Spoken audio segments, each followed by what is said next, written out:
Okay, सो मैं electrodynamics का और दो प्रॉब्लम डिस्कस करने वाला हूँ जो कि CSI नेट जुलाई 2024 में आया था।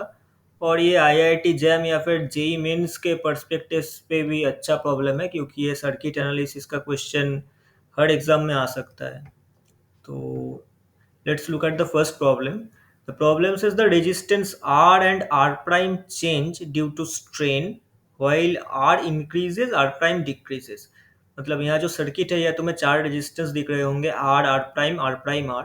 तो कुछ स्ट्रेन हो रहा है, मतलब अब कुछ स्ट्रेस दे रहे हो, इसके वजह से कुछ स्ट्रेन होगा जिसके लिए इसका रेजिस्टेंस चेंज हो सकता है।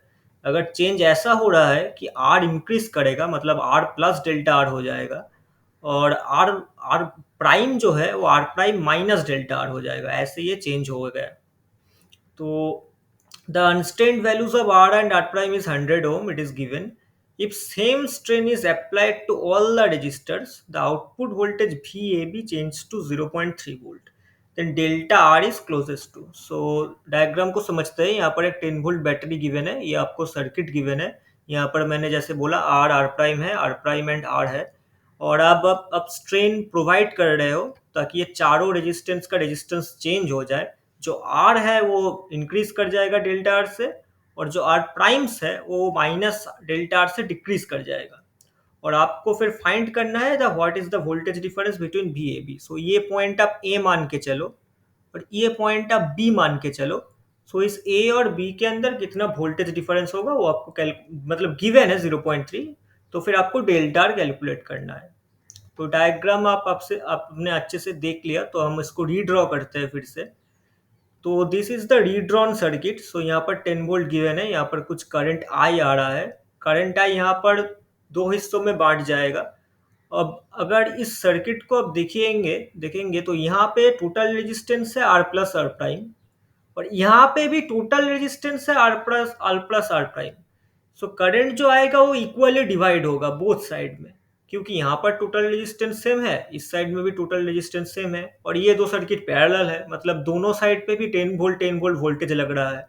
अगर पैरेलल होता है तो वोल्टेज सेम होता है, तो यहाँ पर भी आपका टोटल 10 वोल्ट वोल्टेज लगेगा और इस साइड में भी टोटल आपका 10 वोल्ट वोल्टेज लगेगा। और रेजिस्टेंस भी सेम है दोनों side, total resistance is R plus R prime. Current same होगा दोनों सर्किट में। तो यहाँ पर जो मैंने I1 दिखाया है और यहाँ पर जो मैंने I2 दिखाया है वो दोनों सेम होगा। That is I1 plus I1 is equal to 2I1 आप पकड़ सकते हो। जो करंट टोटल आई आ रहा है वो 2I1 आ रहा है। सो फॉर अनस्ट्रेन्ड कंडीशन, जब आपने कोई स्ट्रेन प्रोवाइड नहीं किया, so what is I one is equal to 10 volt. 10 volt यहाँ पर प्रोवाइड हो रहा है, 10 volt divided by R plus R prime. So what is R and R prime, there are 100 and 100, that is आप addition करोगे तो 200 हो जाएगा। So I1 will be 10/200। And similarly ऐसे पैरेलल में है तो दोनों में ही सेम वोल्टेज लगेगा, तो 10 volt divided by R prime plus R, that is again 10/200। These are the unstrained values. Okay.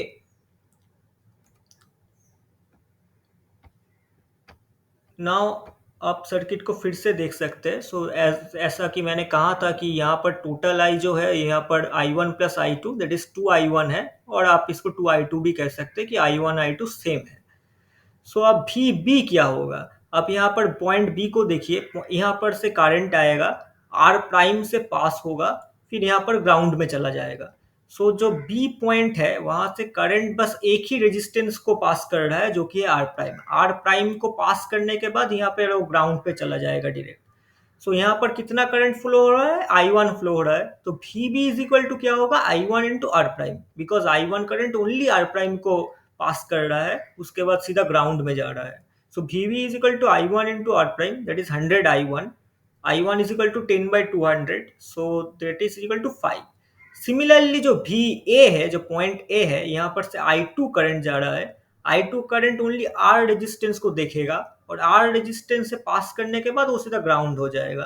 तो उसके बाद कुछ नहीं, कुछ रेजिस्टेंस नहीं है यहाँ पर आर के बाद। सो वी ए जो होगा वो I2 इंटू आर होगा। So I2 is again 10/200, that is given in the previous page, and R is 100, so it is again 5। सो जब अनस्ट्रेन्ड कंडीशन है तो V A is equal to 0 है। अब स्ट्रेन्ड कंडीशन के लिए फाइन किए, जब आपने स्ट्रेन प्रोवाइड किया तब क्या होगा, I1 क्या होगा, 10 डिवाइडेड बाई आर तो इंक्रीज हो गया, आर प्लस डेल्टा आर हो गया, और आर प्राइम जो है, जो आर प्राइम जो है, तो डेल्टा आर से डिक्रीज कर गया, so it is R prime minus delta R. So यहाँ पर डेल्टा डेल्टा आर कैंसिल हो जाएगा, तो आई वन आपका अगेन 10/200 आएगा, एंड सिमिलरली आई टू आपका अगेन 10/200 आएगा। But V B and V A अब चेंज होगा। वी बी क्या होगा, अब वी बी को देखिए, बी पॉइंट को देखिए। बी पॉइंट से जब करंट आई वन पास होगा तो ये R prime minus delta R resistance से पास होगा और फिर ग्राउंड होगा। सो जब वी बी कैलकुलेट करोगे, that is equal to I one into R prime minus delta R, strain condition में है, तो 10/200 into R prime minus delta R. Similarly आप अगर पॉइंट ए को देखोगे, पॉइंट ए से जब करंट आई टू पास होगा उसके बाद वो आर प्लस डेल्टा आर को देखेगा, आर प्लस डेल्टा आर से पास होने के बाद वो ग्राउंड में चला जाएगा। So V A will be I two into R plus delta R, that is 10/200 into R plus delta R.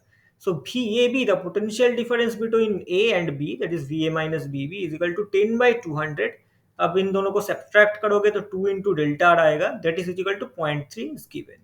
So यहाँ से आप एल्जेब्रिकली कैलकुलेट करोगे तो delta R is equal to 3 आएगा। सो इस क्वेश्चन के लिए फर्स्ट ऑप्शन जो कि option 3 will be the correct option. और एक सेकेंड क्वेश्चन है जो कि सर्किट एनालिसिस से भी है, वो भी आसान है। So a battery with an open circuit voltage of 10 volt connected to a load resistor of 485 ohm and the voltage measured across the battery terminals using an ideal voltmeter is 9.7 volt. So you have to find what is the internal resistance of the battery. So आपके पास battery ये 10 volt given है, यहाँ पर battery के अंदर कुछ internal resistance भी है जो कि स्मॉल आर है, और यहाँ पर आपने एक लोड रेजिस्टेंस लगा दिया है जो कि 485 ओम है, और यहाँ पर आप करंट पास होगा सर्किट के थ्रू। तो करंट कितना पास होगा, current is equal to voltage divided by total resistance, that is equal to 10 divided by 485 plus are.